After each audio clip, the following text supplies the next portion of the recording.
Welcome dear learner. Today's topic is one address instruction.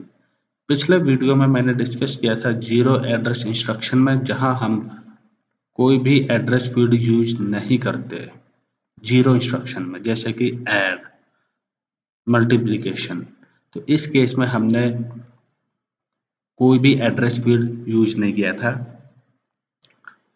लेकिन अगर मैं वन एड्रेस इंस्ट्रक्शन की बात करूं तो ये वो इंस्ट्रक्शन होते हैं जिसमें कि वन एड्रेस फील्ड यूज होता है। अगर 0 1 का अगर मैं कोड फॉर्मेट बनाऊं तो हम इस तरीके से बनेगा आपका ऑप कोड।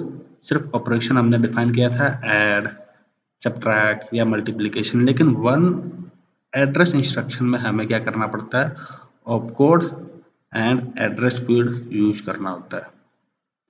तो this is op code and address. तो इस केस में हम क्या करते हैं, एक्यूमुलेटर रजिस्टर को यूज करते हैं डाटा मैनिपुलेशन के लिए।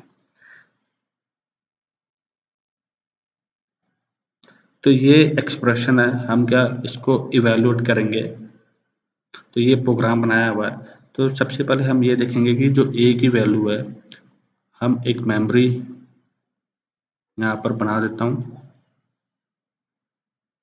This is A, B, C and D, then T, then X. तो ए की वैल्यू कितनी है 3, और बी की वैल्यू 5, सी की वैल्यू 5 और डी की वैल्यू 4। तो 3 + 5 एंड 5 + 4।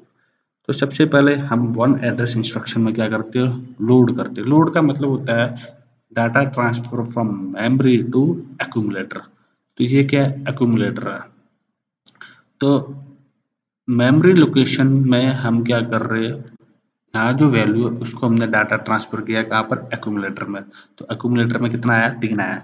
तो आप देख सकते हो ये जो लोड है that is what, op code, और ये जो ए है that is what, address field.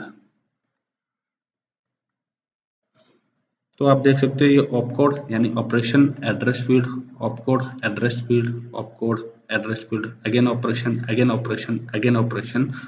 और हम क्या यूज कर रहे हैं, वन एड्रेस फील्ड यूज कर रहे हैं। अब हम क्या करेंगे, ऐड बी। तो बी की वैल्यू कितना, 5 है। तो ये किसके इक्विवेलेंट है, इसके equivalent, that is A C equal to A C plus M B. A C की वैल्यू क्या है, 3 है। तो 3 प्लस एम बी, तो इस मेमोरी लोकेशन में यानी बी मेमोरी लोकेशन में वैल्यू क्या, 5 है। तो इन दोनों को ऐड करके again it will store the value in A C, यानी इसी एक्यूमुलेटर में क्या होगा, स्टोर होगा। तो एक्यूमुलेटर की जो अब जो दूसरी वैल्यू वो क्या होगा, 8। 5 + 3 कितना आता है, 8। अब एक्यूमुलेटर की जो वैल्यू है ये हम क्या करेंगे, स्टोर करेंगे किसमें, एड्रेस फील्ड यानी टी में। यानी ये आपका मेमोरी लोकेशन है टी, तो इसमें हमने स्टोर किया, यहाँ पर कितना हो जाएगा, 8।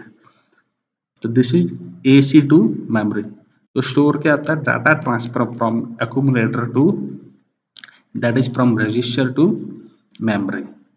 इस सेंस में यहाँ पर रजिस्टर से आपकी वैल्यू कहाँ जा रहा है, मेमोरी में जा रहा है। अगेन लोड सी, यानी सी की जो वैल्यू उसको हम कहाँ लोड करेंगे, यहाँ पर। तो सी की वैल्यू कितना हो गया, 5। अगेन ऐड डी, यानी A C plus M D. M D की वैल्यू कितनी, 4। 4 + 5 कितना हो जाएगा, again new value will be 9। उसके बाद ये दो रजिस्टर नहीं है, रजिस्टर एक ही है। ये जो 9 है ये मतलब यहाँ पर ही ओवरराइट हो रहा है।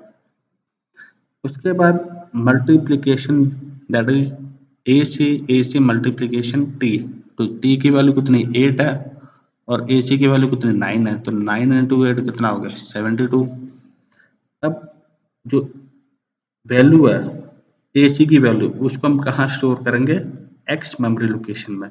इट मीन्स स्टोर एक्स, ये किसके इक्विवेलेंट है, दैट इज एक्यूमुलेटर की जो वैल्यू है वो कहाँ, मेमोरी लोकेशन एक्स में आएगा। यानी ये 9 कहाँ आएगा, यहाँ पर। तो यहाँ पर सॉरी 9 नहीं आएगा, हमने क्या किया, मल्टीप्लिकेशन किया 72। तो यहाँ पर एक्यूमुलेटर की जो वैल्यू है वो क्या है, 72। तो इसको हमने क्या किया, स्टोर किया इस मेमोरी लोकेशन एक्स में। तो जो वैल्यू है वो क्या होगा, 72। तो टी क्या है, it is a temporary memory location for storing immediate result. तो ये क्या है, इमीडिएट रिजल्ट को हमने स्टोर किया था यहाँ पर टेम्परेरी मेमोरी लोकेशन में। तो इस तरीके से हम वन एड्रेस इंस्ट्रक्शन की बात करें तो यहाँ एक ऑपकोड होता है और एक एड्रेस फील्ड होता है, जबकि जीरो एड्रेस इंस्ट्रक्शन में हमने देखा कि ऑपकोड होता है। अगले वीडियो में हम डिस्कस करेंगे टू एड्रेस इंस्ट्रक्शन पर। आज के लिए इतना ही, धन्यवाद।